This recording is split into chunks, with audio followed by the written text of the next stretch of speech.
how to add other story to my story. Hello everybody, welcome back to our channel. In today's video we are going to learn how we can actually add other story to my story, so make sure to watch the video till the end. Now to add other story to my story on Instagram, you simply open up the Instagram application here, and what happens is that if you are mentioned in a certain story, you should be able to go ahead and then select that story and then re-add them to your own story. But if you are not mentioned in a particular story but you would still like to share that story, you can either take a screenshot, or what you can do is you can simply go ahead and then basically take a screen recording if it's a video.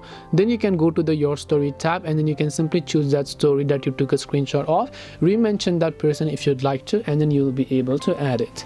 This way you can add other story to my story. Hope this video was very helpful. If you have got any questions, feel free to also leave them down below. Thank you for watching till the end of this tutorial, and see you soon in the next video.